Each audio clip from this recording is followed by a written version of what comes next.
Cornerstone Family Ministries welcomes you to The Conversation, a monthly dialogue giving perspective on local faith-based nonprofit work.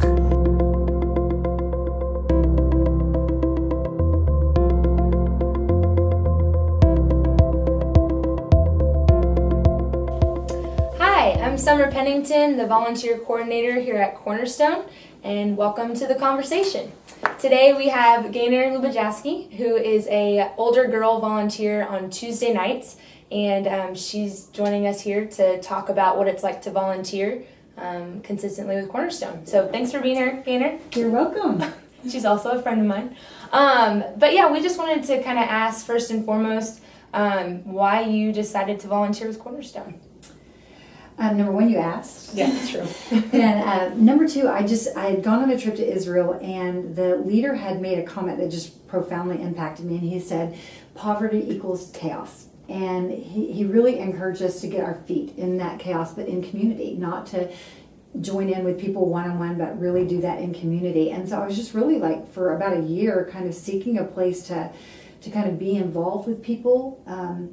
And I'd always worked with youth and really like youth. Mm-hmm. I can relate to youth. I had experiences in my youth that I knew that I could relate to the teens, and I have a good memory of that. And I just like teenagers, so I was kind of pairing those two together. Kids that struggle or in homes that, kind of have a disadvantage of poverty, and then youth, and that was just a great match. Yeah. Did you have any fears going into it, just about connecting with kids of a different background than you? Absolutely. I'm a white girl, and I came from a middle to upper middle class family, and have lived in a suburban area my whole life. I really did have some fears and some uncertainty of what that would look like. And when I first walked in the first night, I remember I walked in, and it kind of cemented my fears because they looked at me with skepticism, and they kind of were distanced from me. I had to establish a trust with them, and they had to like me, and we had to establish something before they would let me into their space. But yeah, I really did have a fear of what that would look like. And I guess what I've come to know, Summer, is that kids are kids, and they want to be loved, and they want to be cared for.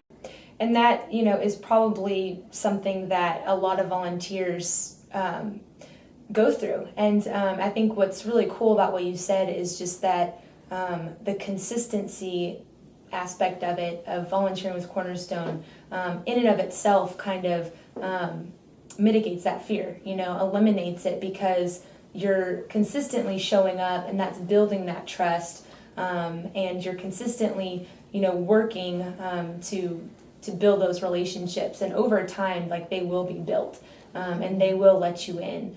So I guess it sounds like this has been, extremely impactful for you as an experience. So how would you say that this has impacted your personal walk with the Lord, or just even your perspective for life outside of Cornerstone?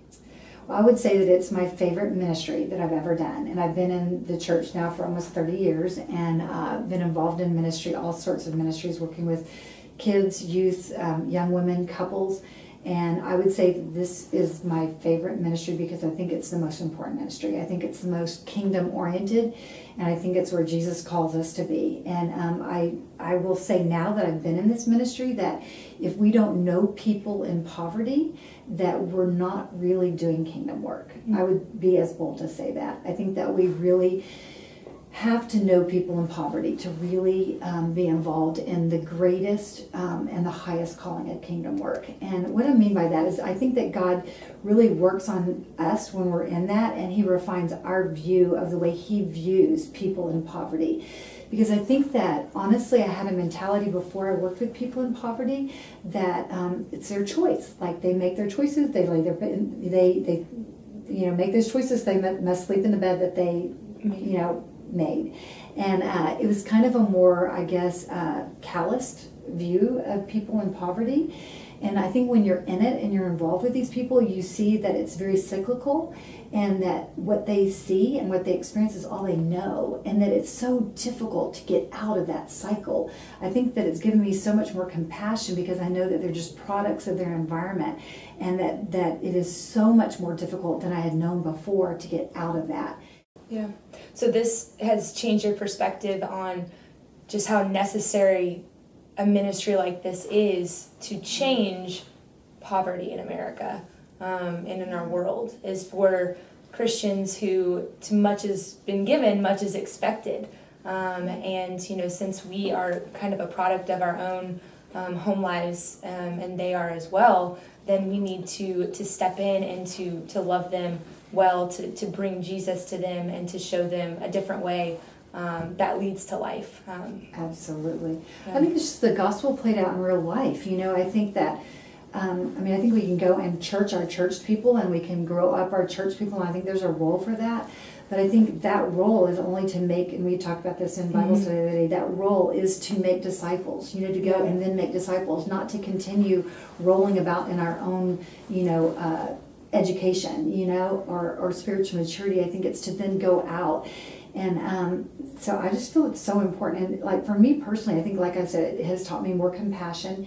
It's kind of opened up my eyes. I feel like I see people, and this can make me cry, but I think I see people more with the eyes of God now, and I think before I was content with closing my eyes to that, and I feel like God has opened my eyes, and once He opened those, you don't see the world the same anymore. You can't go backwards.